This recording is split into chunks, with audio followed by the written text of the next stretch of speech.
জ্ঞানী, আমি অত্যন্ত আনন্দিত যে বেশ কিছুদিন পর তুমি তোমার নতুন আবিষ্কারের কথা বলতে চলেছ। মহারাজ, মার্জনা করবেন, এখন বাজে কথা শোনার সময় নেই। আহা, এত কথা উঠছে কেন? কি সমস্যা তোমার বৈদ্য? মহারাজ, রাজবৈদ্যের সমস্যা আমার আবিষ্কার নিয়ে। কিন্তু কেন?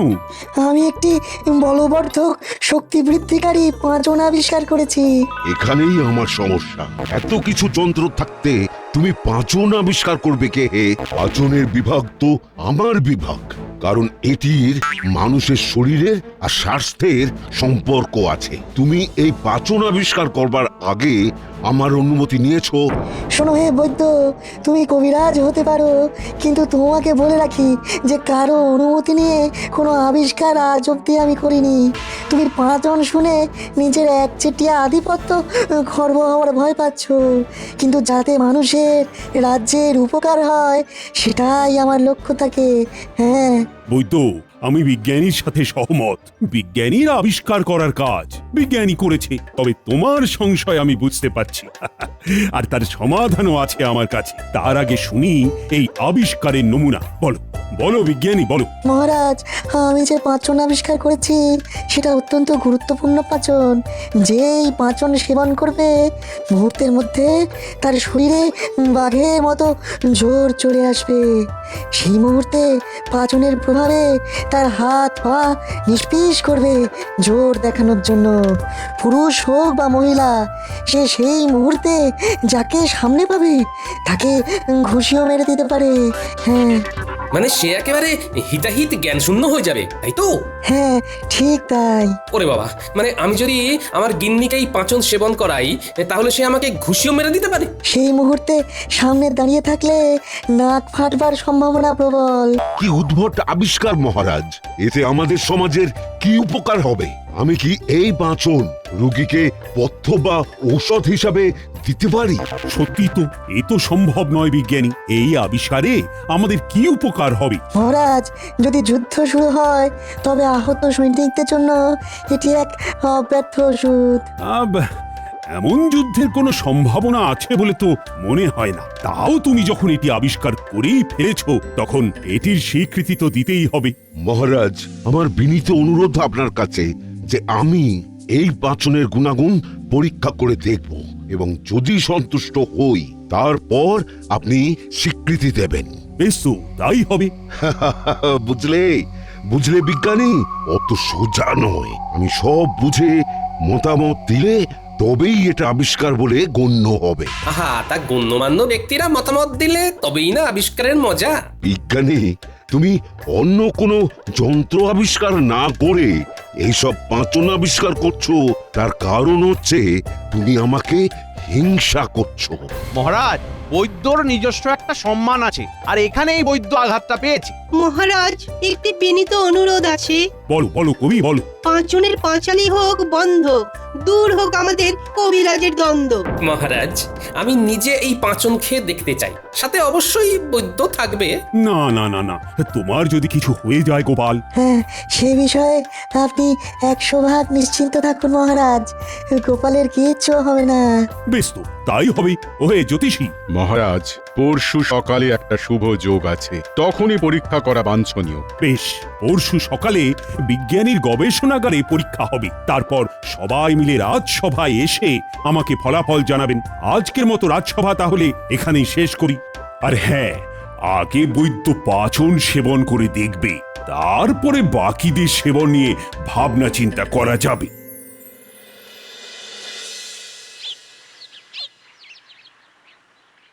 বাবা, এই পাঁচনকে এত শক্তি হবে?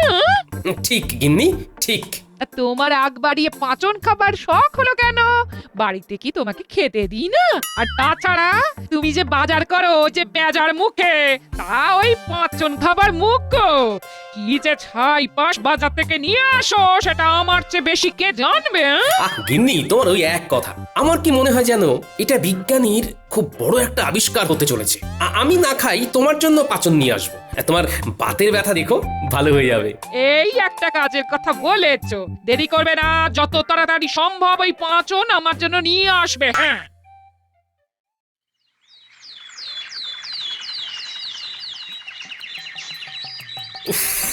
এমনিতেই দেরি হয়, আর এখন গিন্নি আরো আমার দেরি করে দিল। উত্তর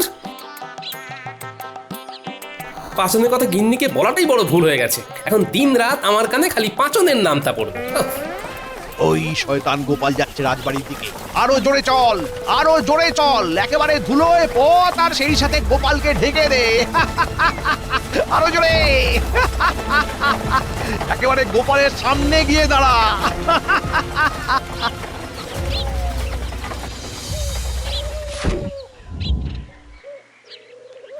এটা কি হলো? আমার সারা গায়ে ধুলো দিয়ে ঢেকে দিলে।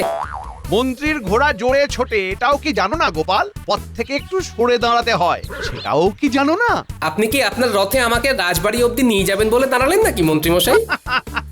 কিভাবে নিয়ে যাই বলো? আমার এই রথে মান্য গণ্য বিশিষ্ট জনেরা উঠতে পারে। তুমি তালে গোলে রাজসভায় চাকরি পেয়ে গেছো, সে তোমার ভাগ্যি। না হলে তুমি অতি সাধারণ কোনো মান্যগণ্য কেউ নও। আর এই কারণে বিজ্ঞানীর গবেষণাগারে তোমার কোনো জায়গা নেই, বুঝলে? হ্যাঁ, আমি এগোই, আপনি আসুন। এইভাবে ধুলো পোশাকে রাজসভা যেতে তোমার লজ্জা করবে না গোপাল? হ্যাঁ? লজ্জা? আমি নির্লজ্জ মন্ত্রী মশাই, আপনারই মতো। কি এত বড় কথা? এই চল। এই শয়তানটার নিশ্চয়ই কোনো মতলব আছে, ওকে একটু নজরে রাখতে হবে দেখছি।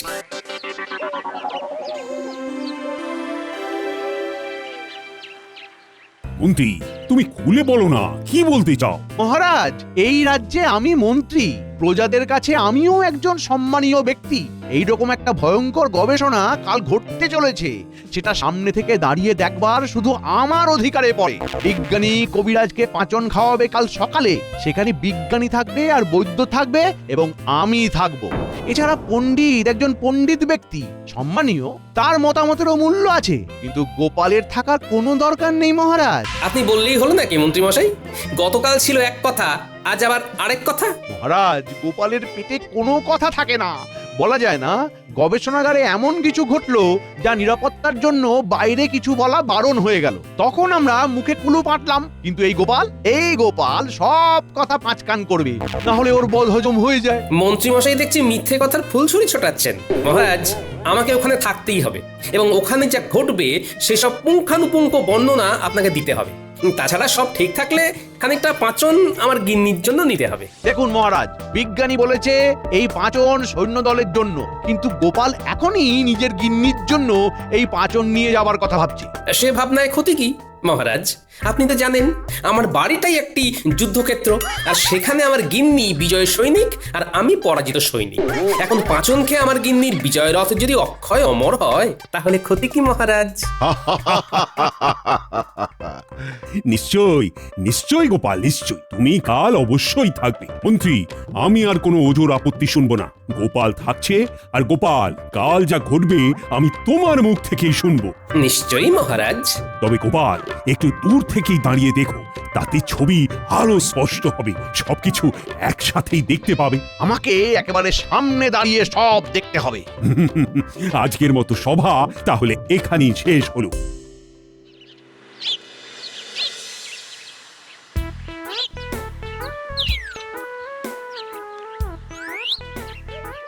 ঠিক ধরেছি, মন্ত্রীর মুখে চোখে দুষ্টুমির ঝিলিক দেখেছি।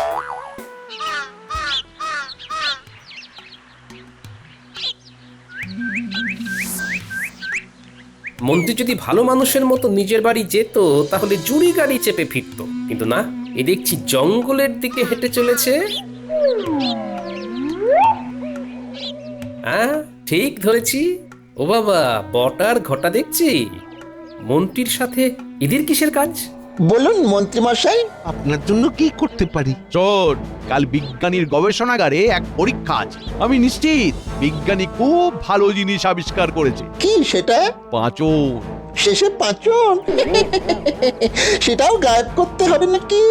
হাসিস নে, গা জ্বলে যায়। যা বলছি সেটা করবি। কাল আমি যদি কিছুটা পাঁচন আমার কাছে রাখতে পারি, তাহলে তো কেল্লা ফতে, তোদের আর কিচ্ছু করতে হবে না, আমার থেকেই পাঁচন পেয়ে যাবি। আমি না পেলে পাঁচন তোদের বিজ্ঞানীর ঘর থেকে চুরি করতে হবে। পাচন নিয়ে আমরা কি করব, আর আপনি বা কি করবেন? এটা খেলে তোদের গায়ে রাবণের জোর আসবে। বটে তোদের পাঁচন খেয়েই গোপালের বাড়ির সামনে দাঁড়াতে হবে। পাঁচন খেয়ে না, গোপালের বাড়ির সামনে দাঁড়াবি, পাঁচন খাবি, তারপর গোপালকে ডাকবি। গোপাল এলে ওর মুখে ঘুষি মারবি, ঘুষি। ও বাবা, তারপর তারপর গোপালের নাক চিরকালের মতো ভেঙে যাবে। ও আর রাজসভায় এসে ভাড়ামি করতে পারবে না। তোরা রাজার পারিষদ হয়ে বসবি, বুঝলি? এই কাজ করলে তোরা অনেক অনেক ধনরত্ন পাবি। ঠিক আছে, তাই হবে। কাল আমরা অপেক্ষা করব। হ্যাঁ, এখানে আমার নাক ফাটাবার পরিকল্পনা? দাঁড়াও মন্ত্রী, তোমার মজা আমি দেখাচ্ছি।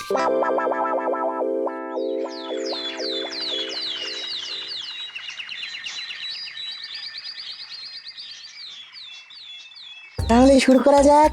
এই কবিরাজ মশাই, এই সামনে রাখা পাত্রে আমার আবিষ্কারের পাঁচন আছে। পাঁচনের পরিমাণ কি এইটুকুই? না মন্ত্রী মশাই, ভিতরে একটি বিশাল বড় কড়াইয়ে পাঁচন রয়েছে। ওই পাঁচন এক যুগ থেকে যাবে, নষ্ট হবে না। বেশ বেশ বেশ, কি বুঝছো কবিরাজ?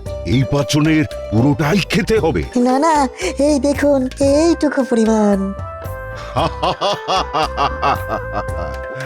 এইটুকু পাঁচনে আমার শরীরে বাঘের জোর চলে আসবে। না না, সিংহের মতো হতে পারে। যাই হোক, আমার কিন্তু বিশ্বাস হচ্ছে না। তবু আমি এটা গিলে নেব। তা এটি খেতে কেমন? মিষ্টি তরল। হাসালে বিজ্ঞানী, হাসালে। পাচন আবার মিষ্টি তরল, হ্যাঁ? কোনোদিন কেউ শুনেছে? এটাও আমার আবিষ্কার। আপনি পান করুন, সঙ্গে সঙ্গে আপনার প্রচন্ড জোর চলে আসবে, হিতাহিত জ্ঞান থাকবে না, তবে অল্পক্ষণের জন্য। মন্ত্রীমশাই, আপনি বৈদ্যর অত কাছে যাবেন না। সে তোমাকে না ভাবলেও চলবে গোপাল। আমি মন্ত্রী, আমাকেই ভাবতে দাও না। দেখি ভালো করে। এবার পাঁচনটি গিলে ফেলুন, ভয় নেই। আরে না না, কোনো ভয় নেই, কোনো ভয় নেই। আমার বিজ্ঞানীর ওপর পুরো ভরসা আছে। বেশ।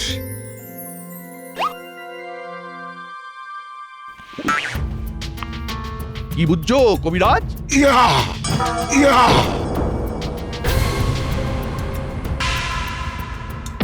ওরে বাবারে! উ! ওরে বাবা! এ আমি কি করলাম? এক খুশিতে মন্ত্রীকে উড়িয়ে দিলে যে, আমাকেও মারবে নাকি? না, এই কবিরাজের সেই জ্ঞান এখন এসে গেছে, কিন্তু ওই প্রথম সময়টুকু কোনো হিতাহিত জ্ঞান থাকে না। বলেছিলাম বৈদ্যর সামনে থাকবেন না। কি কাণ্ড হলো বলুন? নাকটা আস্ত আছে তো?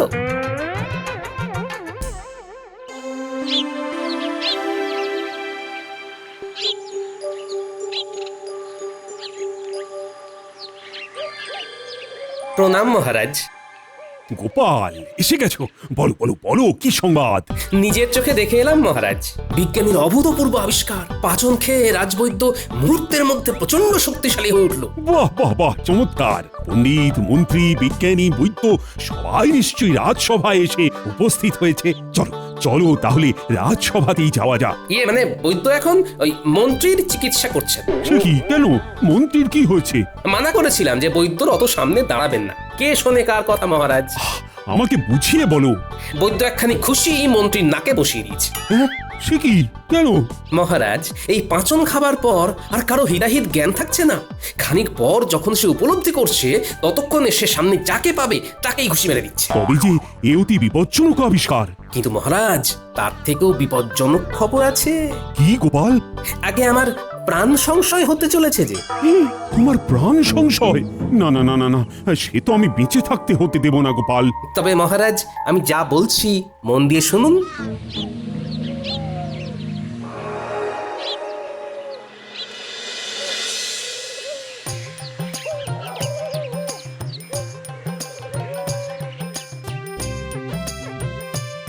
এ কি গোপাল, এখন এখানে? রাজসভায় যাওনি? আমি আর যেতে পারবো না, তবে মহারাজের সাথে দেখা করেছি। তুমি কিন্তু অবশ্যই রাজসভাতে যাবে। মন্ত্রীমশাই কোথায়? এই মন্ত্রীমশাইয়ের নাকে চোট হয়েছে, বৈদ্য ঘাবড়ে গিয়ে ওর ঘরে মন্ত্রীমশাইকে নিয়ে গেছে। সেখানে থেকে নাকের ব্যথা একটু কমলে সবাই রাজসভাতে যাবে। খুব ভালো, খুব ভালো। এই ফাঁকে আমাকে কিছু কাজ সেরে রাখতে হবে। তুমি আমাকে দুখানি শিশি করে কিছুটা পাচন দাও তো। এই আবিষ্কারে কিন্তু এখনো মহারাজের প্রয়োজনীয় অনুমতি মেলেনি, তুমি কিন্তু সাবধানে ব্যবহার করো। সে আর বলতে, এই পাচন বাইরে কাউকে দেওয়া যাবে না। নিয়ে যাও, তবে খুব সাবধান কিন্তু, নমুনা তো দেখলে। হুম।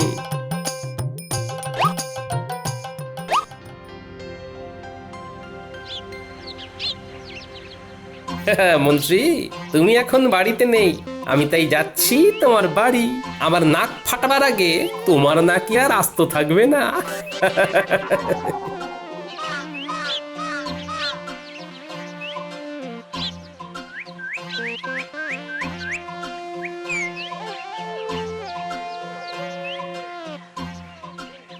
কি চমৎকার! এই সময় গোপাল রাজসভায় না গিয়ে এখানে? রাজসভায় তো রোজই যাই, আজকে একটু ছুটি নিলাম। ভাবলাম একবার সাক্ষাৎ করে আসি। মন্ত্রীমশাইয়ের সাথে একটু আলোচনাও ছিল। কিন্তু তিনি তো এখন রাজসভাতে আছেন নিশ্চয়। সেটাই সম্ভব, তিনি তো আমার মতো টুক করে ছুটি নেন না, তার তো অনেক কাজ। তবে আমি ভাবলাম এত বড় আবিষ্কার হলো, তিনি মনে হয় বাড়িতেই আসবেন। ও তাই নাকি? কি কি কি আবিষ্কার শুনি শুনি। অদ্ভুত মিষ্টি পাঁচন, খেলে 100 হাতির জোর হয় সঙ্গে সঙ্গে।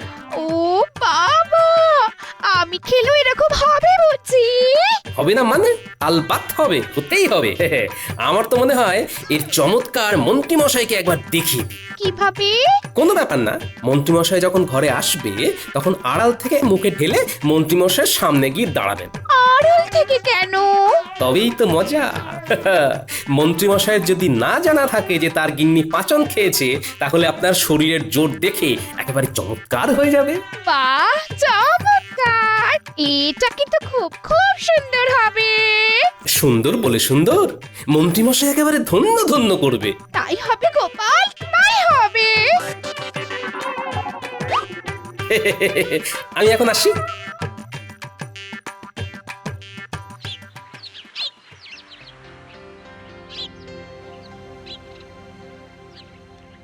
পাচন খাবার তোমার বড়ই শখ ছিল তো, নাও এখন খাবে না। আজ রাতে দুজন বদমাশ আমাকে মারতে আসবে, তারা আমাকে ডাকবে, তুমি তখন ঢক করে পাচন খেয়ে দরজা খুলে বেরোবে। আর তুমি কি লুকিয়ে থাকবে? তোমার কোনো চিন্তা নেই গিন্নি, আমি তোমার পাশেই থাকবো। আর মহারাজ সব জানেন, কিন্তু হাতে নাতে ধরবে বলে এখন তাদের কিছু বলা হচ্ছে না। বিকেল হয়ে এলো, মন্ত্রীমশাই নিশ্চয়ই বাড়ি ফিরেছে। কি হলো গিন্নি? কোথায় কোথায় গো? এই রাজ্যের একমাত্র মন্ত্রী তার ঘরে প্রবেশ করেছেন, তাকে এখন খাতির করো।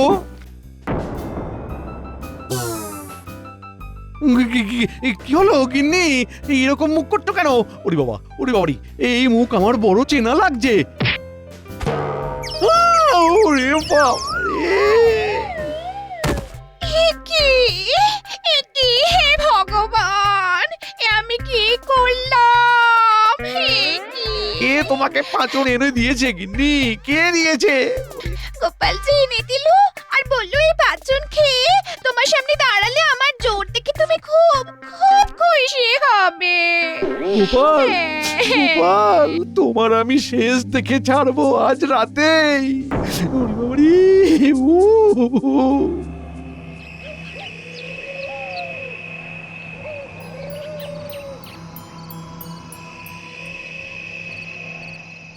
যা, তোরা দুজনে পাঁচন খেয়ে গোপালের ঘরের দরজায় টোকা দে, যা। টোকাতে ঘুম ভাঙবেন না, ধাক্কা চাই, ধাক্কা। চল মোটা।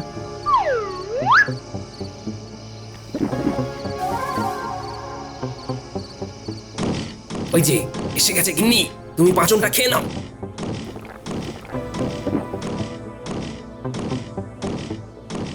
চমৎকার, এবার দরজাটা খোলো।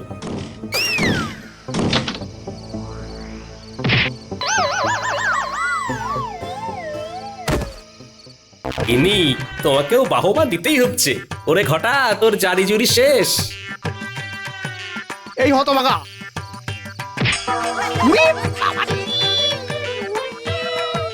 আমার নাক বলে আর কিছু রইল না গো। ওরে বাবা রে, ও, ও, বিজ্ঞানী ও, পাঁচন নিয়ে এসেছো? হ্যাঁ মহারাজ। ওই তোকে আসতে বারণ করেছি, কিন্তু সভাকবি, পণ্ডিত, জ্যোতিষী তোমরা এক এক করে পাঁচন খেয়ে মন্ত্রীর সামনে দাঁড়াবে আর মন্ত্রীকে খুশি মারবে। মন্ত্রী যা করেছে এটাই তার শাস্তি। কি গোপাল, কি বলো? নির্ভুল মহারাজ। আমাকে আমাকে মাফ করুন মহারাজ। আসলে আসলে গোপাল সব সময় আমাকে অপমান করে। আমি তো লক্ষ্য করি সব অপমান তো তুমি করো মন্ত্রী। আর পাচ্ছি না মহারাজ। ওরে বাবা রে। সব ভালো যার শেষে গোপাল থাকে যার। গোপাল, আগে মহারাজ। গোপাল মন্ত্রীর সামনে দাঁড়াও, এই দাঁড়ালাম মহারাজ। পাঁচন খাও। এবার কি করবে গোপাল? আমি তো মন্ত্রীর নাক দেখতে পাচ্ছি না মহারাজ, একেবারে